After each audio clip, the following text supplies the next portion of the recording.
Okay, hey y'all, welcome back.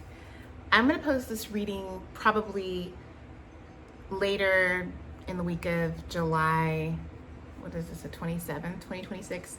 But these readings are timeless. It'll find you when it's meant to find you. As I'm shooting this, this is on the 29th,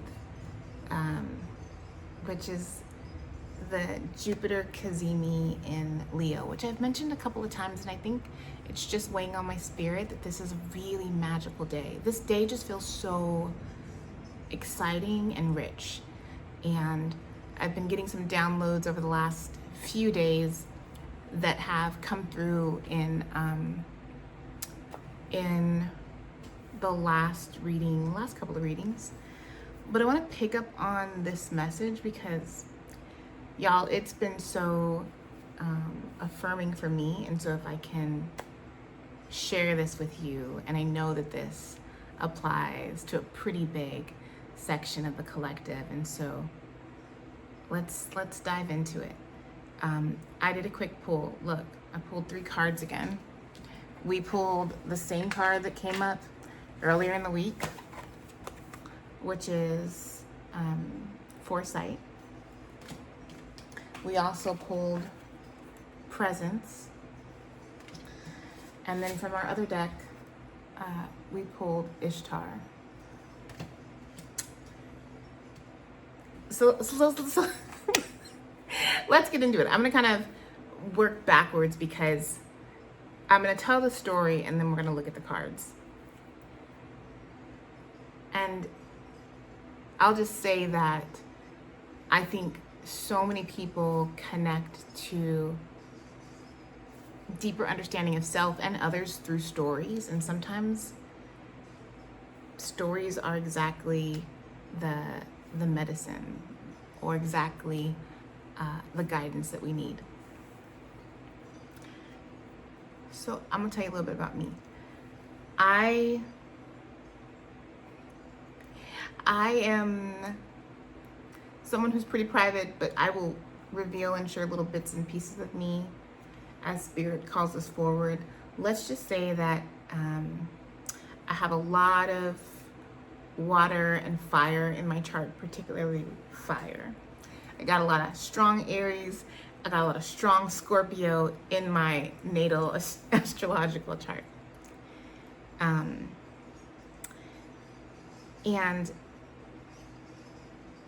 I have some interesting placements with my South Node, Scorpio, Pluto,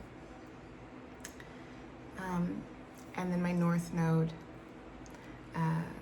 with Mars. I'm just gonna say that. I'm not gonna share too much about my birth chart. But this is, in the last few years, shaped my life to be pretty insular. And so I have a very close circle of friends, and I have a pretty small family. And for those of you out in California, I'm based out here. So I have a pretty, I have a pretty consolidated life. And there hasn't been a lot of branching out that's happened, particularly coming out of the pandemic, which now feels like a lifetime ago. But that point in time, I think, did a lot to kind of shape structures in life. I'm sharing this because this I know is true for so many other people. You might find that you have a pretty small circle in your life, maybe because of where you grew up or where you live now, maybe because of sort of the chapter in life that you're in right now. But what's coming forward is that there are those of us who have had a really small community for one reason or another, and have kept a lot close to our chests. The energy of Jupiter in Leo at this point in time, depending on where it falls in your chart, is so rich and has so much that it wants to give. And this is particularly true when we think about the energy of Leo, which is sort of center stage and visible. Leo's visible. Leo's prominent and pronounced. It is sun energy, right? When we think of the sun, I mean, there's so many ways to sort of tease out all of its attributes, and there are astrologers that do this flawlessly and other intuitives that do this beautifully. I'll just say that sun energy is bright, it's warm, it brings things into light, it helps things grow. The sun as an celestial body is also the thing around which everything else in our solar system rotates.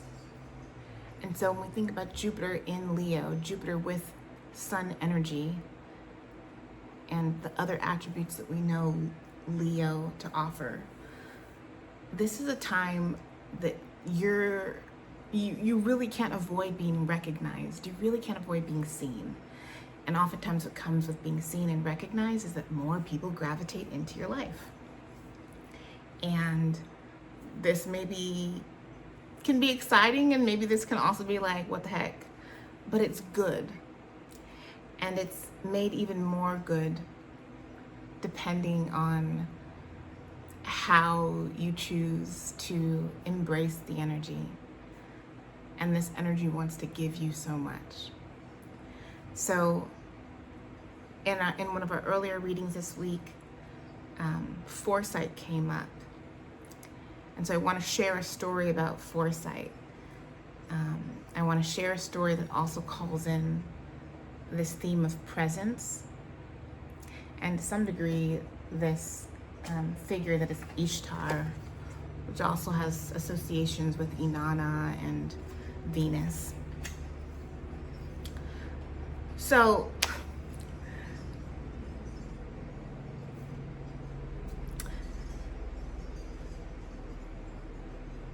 what your guides are wanting me to share at this point in time is that you are center stage. You are in the limelight. If you don't sense it now, if you haven't experienced it in material form yet, it's coming. It's coming. It might not be that you're a celebrity, right? Like on the cover of magazines or making television appearances. It doesn't have to be like glossy and cliche like that. But it's more that your light is so bright that other people can't help but recognize it, and other people can't help but be drawn to it. And so we're entering a time where we get to be really discerning and intentional about how we cultivate and carry this light. Because there are going to be those that again are gravitating towards the light, and they want to just dance with your light, and they want to give you flowers, and they want to co-create and share and offer their light in return. And then there are others who aren't about that. There are others who may have other intentions or motivations. But in all of this, there's a spirit that is asking you to be really present in your light. And again, to call upon that part of you that embodies foresight in an intuitive way, rather than sort of in the cerebral, intellectual way, but to sort of own and stand in that light, and to understand it and carry it and allow others to engage with it and explore it in ways that are intuitive matches for your own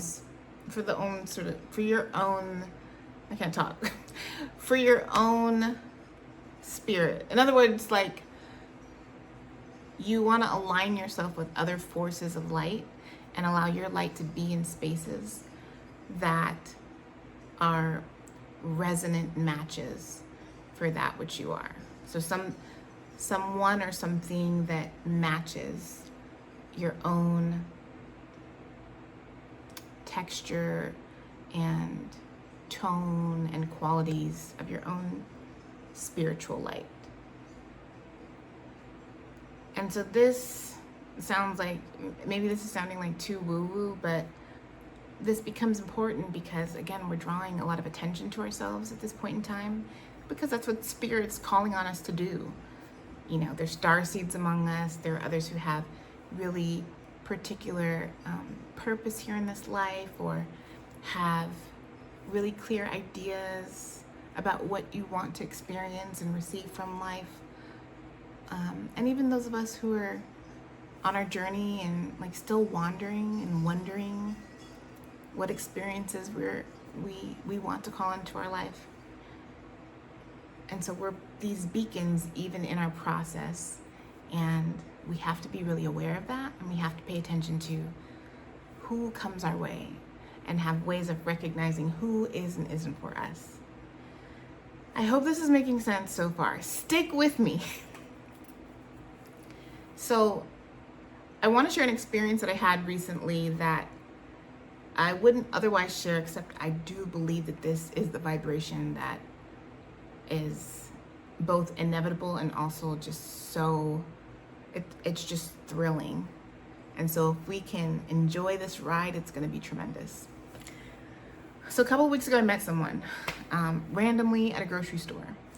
And it was like, you know, just like a casual, like kind of bumping into somebody that you don't know and have a quick exchange. And over the next couple of weeks, like spoke to this person a few times, got to know a little bit about them. And there wasn't anything remarkable about the interaction, but it was pleasant and it was fun, and it was enough to hold my attention for a period of time and for me to offer my availability to sort of engage with this person and to explore their light. I'll fast forward to the end of this story. I learned a little bit more about this person over the next couple of weeks. And again, we're just coming out of Mercury retrograde in Cancer. And so this is the time when I met this person. And so there were definitely some things to unpack. I have a retrograded Mercury in my natal chart, and I've been told I've heard that one of the benefits that comes to people that have natal Mercury retrogrades is that maybe it hits you in a different way, and it helps you lean into some of those qualities that are mercurial, one of them being research and information. So I did a little bit of research. I did my due diligence, learned a little bit more about this person, and I was like, okay, so maybe this person is not exactly a part of my soul tribe, but let me be open and receptive. Needless to say, this did not survive the retrograde, and the connection fizzled out almost as quickly as it started. But it was perfect.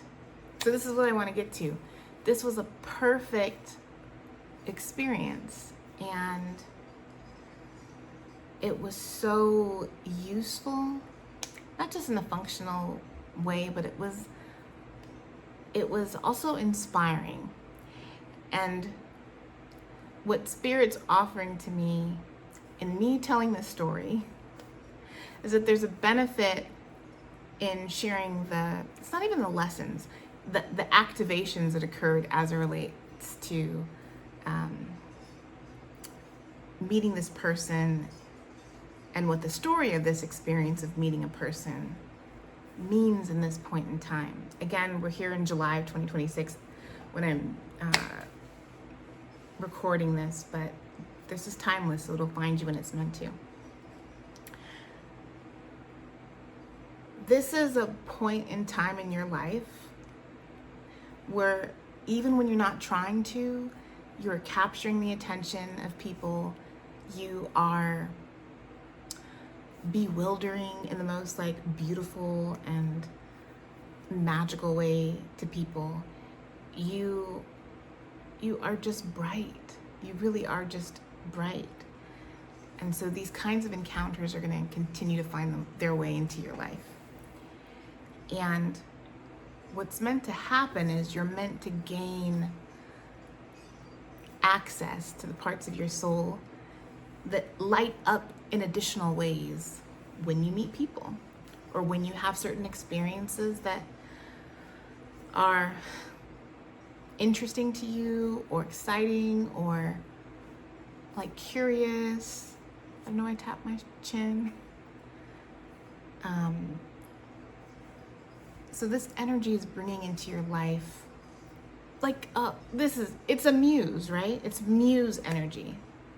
And the purpose of a muse is for you to find the qualities and ideas that stimulate your creative energy even more, which in turn brightens your light even more and allows you to have an even fuller expression of yourself.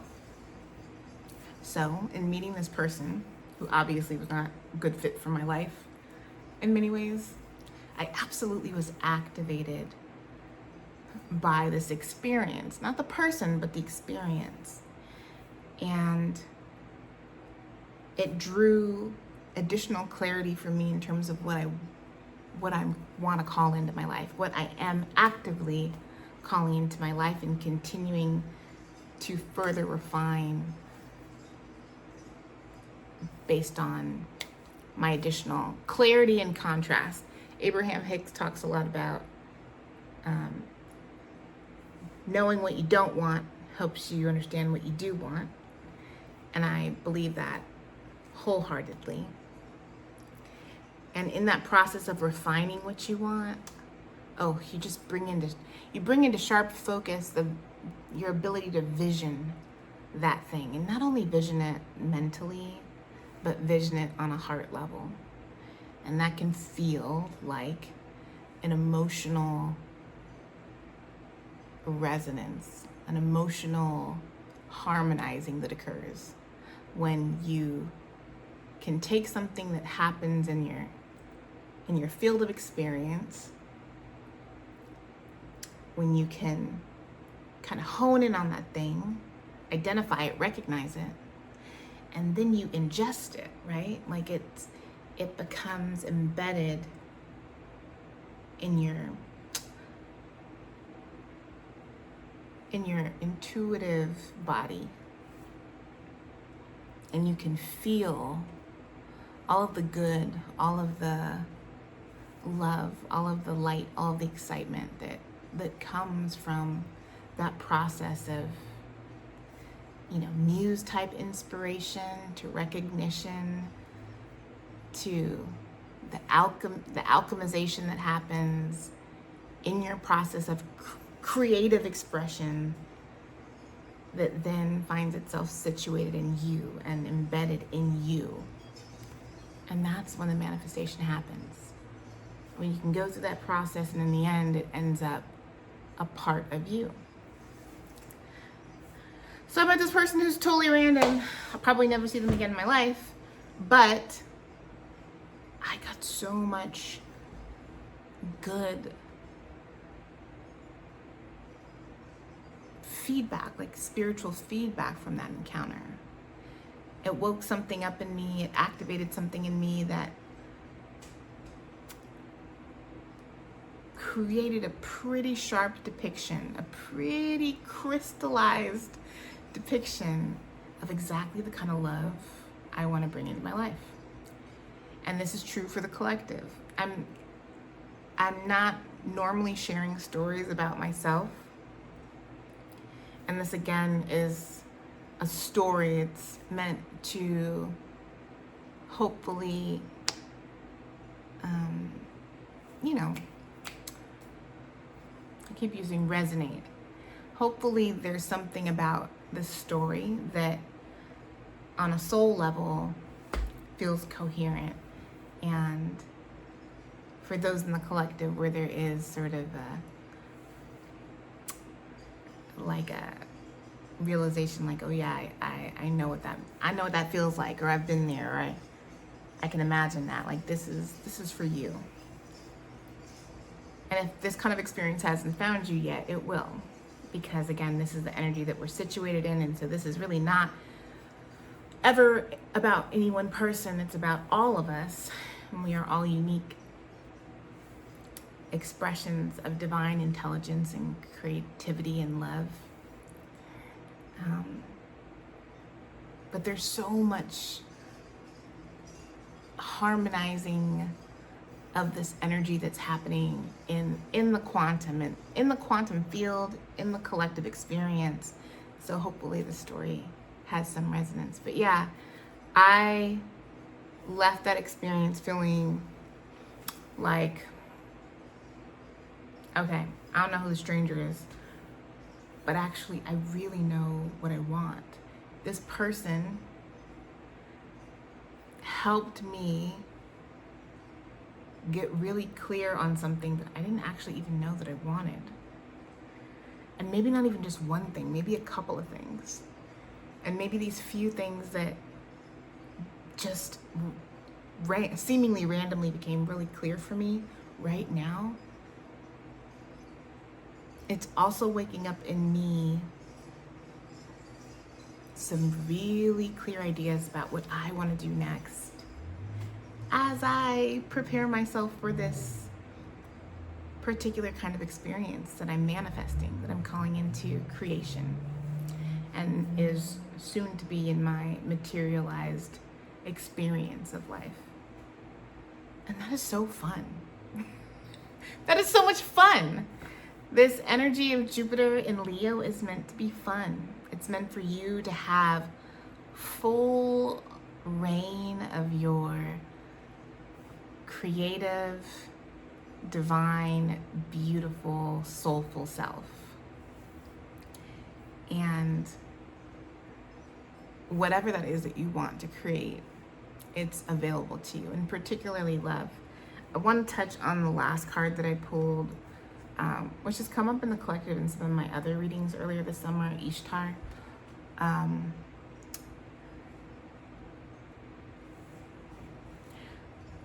I think this really points to that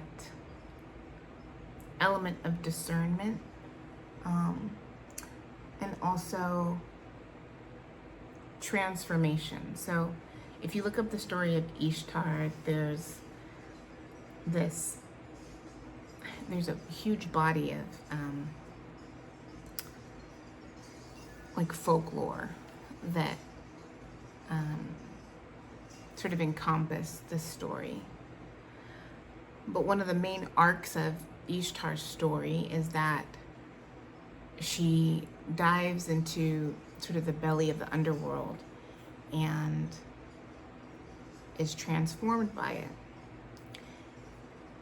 And I'm not at all speaking to the details because I've told fragmented versions of this story before. Probably not well. But this idea of transformation and coming into a situation and leaving it, not that you've left it unscathed, but you've left it now with greater wisdom, greater power, greater sense of self and direction. And then place. So one of the things in this card, you'll see this bright light right here, and it's a star. So Venus is known as the oh my gosh. Venus is known as the morning star. And so Ishtar has a relationship to Venus.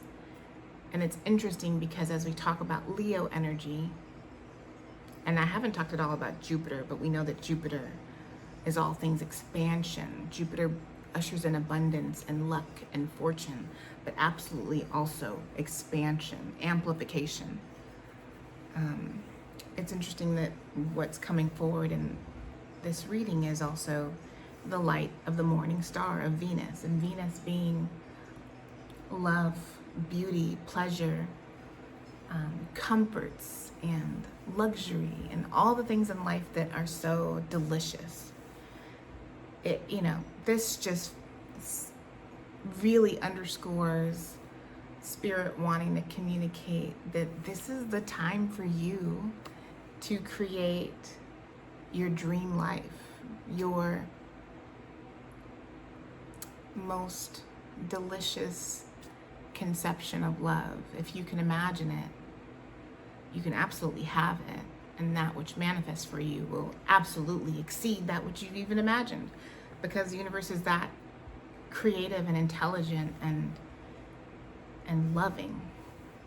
So yeah, find those things in life at this point in time, particularly, that you are just inspired by, that act as your muse.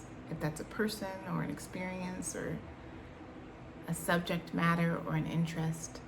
But this is your time to create exactly what it is that you want. And you're going to continue to get people drawn to you. You're going to continue to get opportunities. I had someone say to me recently, a psychic say to me recently, you know, just because an opportunity comes your way doesn't mean you have to take it.